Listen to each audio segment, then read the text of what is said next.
All right, what's going on YouTube? Splash here again.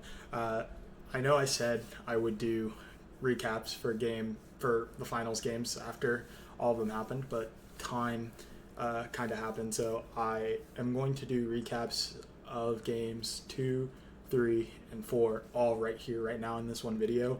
I'm filming this the day of Game 5, so I'll do a little recap and a review of Game 5 later on tonight. But I wanted to get this out before Game 5, just talking about the first 3 games and the series as a whole. There were a lot of things that have kind of gone into this series, but kind of starting with Game 2. Game 2 really was just the Chet game. In a way, Chet played a lot better in Game 2, which kind of led to their win. He didn't play as well in Game 1. But Game 2 was a really good game from Chet, so that kind of resulted in him helping lead the team to the win. I still have a couple of notes. Tyrese didn't struggle as much offensively in this game to kind of start, whereas like towards the end of the game, he was kind of absent. I think, well, actually no, it's reverse. He started the game out kind of slow, whereas like towards the end of the game he wasn't absent. I think in the fourth quarter he had a fair amount of points and he was playing pretty well. Mathurin definitely got some extended minutes in Game 2 as well. Sorry, I'm reading over my notes. And then Indiana had a lot less turnovers in this game. Overall, Indiana did lose this game, but I think Indiana lost this game as a result of OKC just being the overall better team, in my personal opinion. I don't think it was a matter of like Indiana played bad. I think it was just a really good response game from OKC in terms of Game 2. There isn't really that much to say about Game 2. Game 2 is a very like OKC lost Game 1 in a way you wouldn't expect, so they're going to come back and they're going to win Game 2. So nothing too crazy. Game 3, I think, is a lot more interesting. Game 3 was the Indiana Pacers game. It was their first game at home. And the two like stat lines that you really want to talk about in terms of Game 3 is the 27 points from Benedict Mathurin off the bench in 22 minutes, and the 5 steals from TJ McConnell off the bench. TJ McConnell, in my personal opinion, was the difference in this game. He had 3 like McConnell steals in like where he stole the inbound pass and he got really good points for his team off of those inbound passes. And like some of them were just OKC being really lazy with their inbound passes. Like there's one where Alex Caruso literally just throws it at TJ McConnell, and TJ McConnell turns into one of the best defensive ends that you've ever seen, because he literally just hops up, grabs it, and then puts it right back in the rim, and forces them to take the ball back out. So like it was really the TJ McConnell game. 5 steals off the bench. And then Benedict Mathurin. One thing that I want to note is the biggest issue that the Pacers have had in this series as a whole, has been getting to the rim. Getting to the rim, getting paint touches. And that is what TJ McConnell and Benedict Mathurin do the best. So like a lot of like the minutes where the Pacers look really, really like good in terms of like offensive flow, just in my personal opinion, I don't know if the numbers back this up, I'd have to do some research, but like a lot of the time when the Pacers are flowing, it's in minutes where you have Tyrese Halliburton, TJ McConnell, Benedict Mathurin, Pascal Siakam, and Obi Toppin on the floor. And a lot of it is due to the athleticism and the ability of all of those players to get paint touches, because it makes it a whole lot easier to kick the ball out and to kind of play make from those positions. So that is when I've kind of seen the Pacers at their best during this series, and it's because those paint touches mean so much against a defense like Oklahoma City. The moment you get that paint touch, someone helps out of the corner, and it makes it so that you can kick it to the corner for a corner 3, and Indiana's the best corner 3 shooting team in the league. So it just kind of increases the amount that they get to take from there, and that's why they're so great. Like a player like Obi Toppin has been benefiting from this immensely. He's getting a lot of really good 3-point looks from the corner because of those paint touches. So like I said, the biggest issue with the game, or with the Pacers, has been getting those paint touches, and whenever they do, they've seen immense success. And that's what Benedict Mathurin did really well in this game, but also getting to the free throw line. Benedict Mathurin is the best at drawing free throws on the Pacers, outside of like Pascal Siakam. And the only reason Pascal Siakam doesn't get more free throws is because he's such a big body, the refs just aren't going to call it as much for him.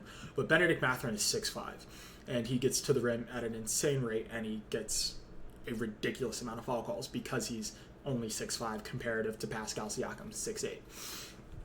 So, like, he's really good at drawing fouls, and that's what he did really, really well this game. I think he had, like, 8 free throws, but that's what's impressive. But also, his ability to shoot the ball off of the dribble is just something that most players on the Pacers outside of, like, Nembhard and Tyrese can't do.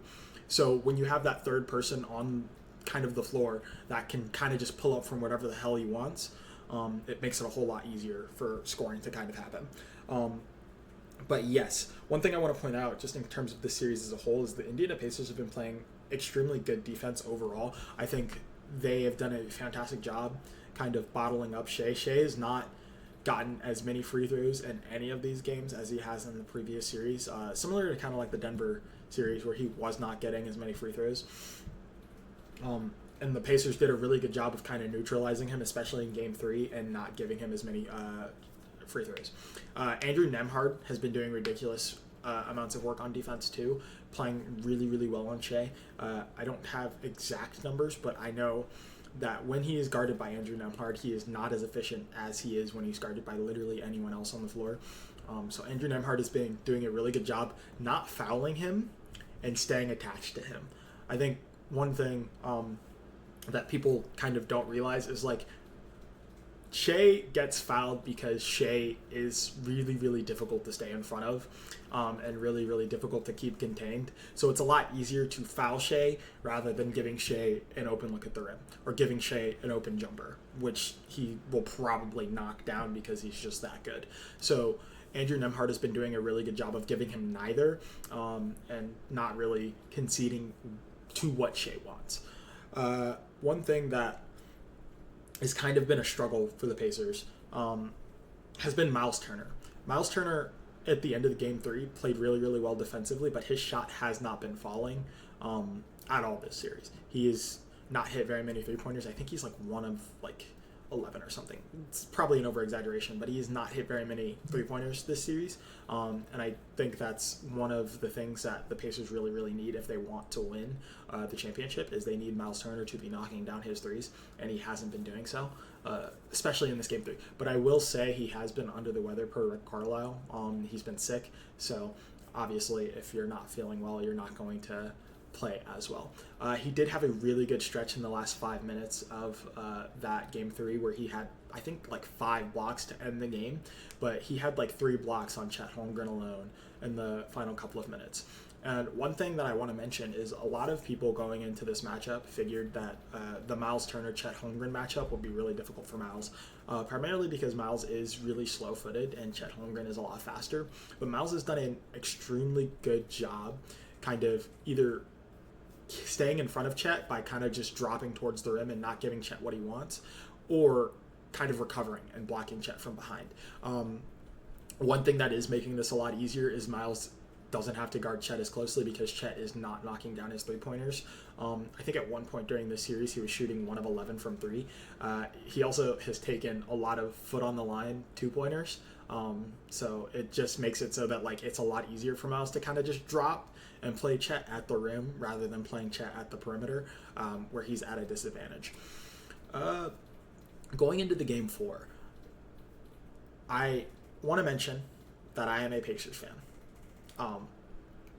I am a Pacers fan, and I have a lot of biases, and I have a lot of opinions about Game 4. But what I will say is the Pacers did not play well in the fourth quarter, which is kind of contrast to what normally happens within their games. Pacers didn't play well in the fourth quarter. They did not score well in the fourth quarter. There are a couple of instances where I do believe that there should have been foul calls for the Pacers in their favor, but reality is that wasn't the case.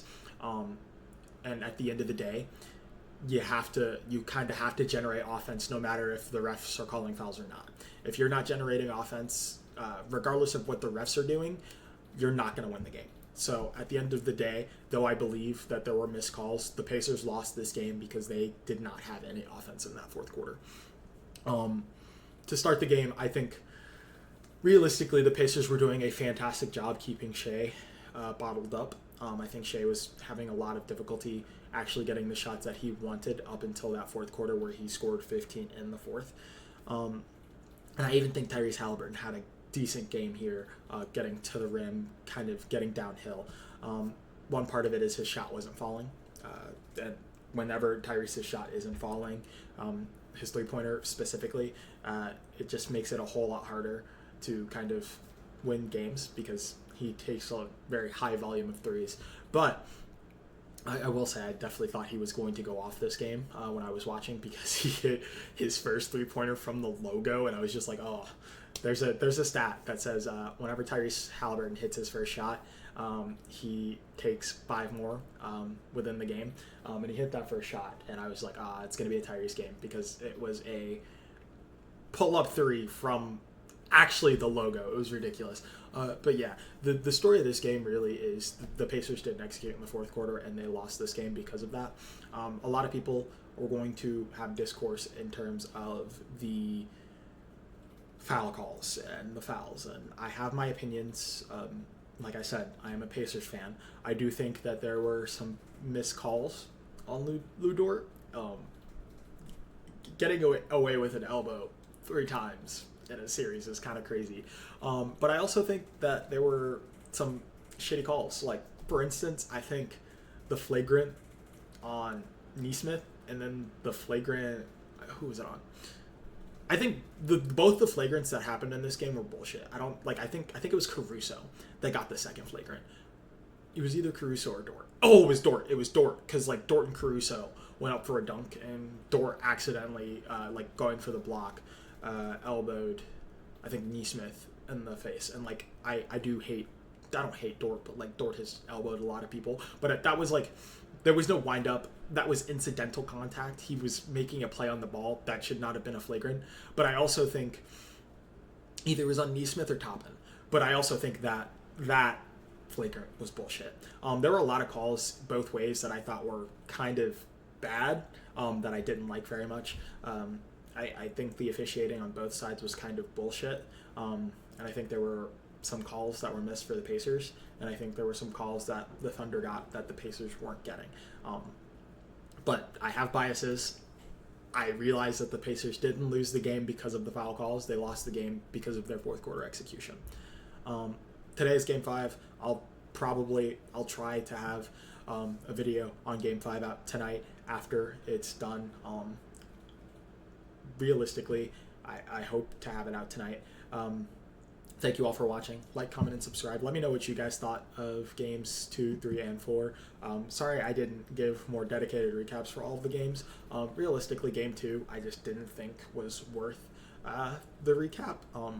Not because like the Pacers lost or anything, but because I think it was a very bland game. Game 3 I thought was the Pacers game. It was definitely worth a recap. And then Game 4 was very much a collapse, and I was kind of upset, so I went straight to bed after it.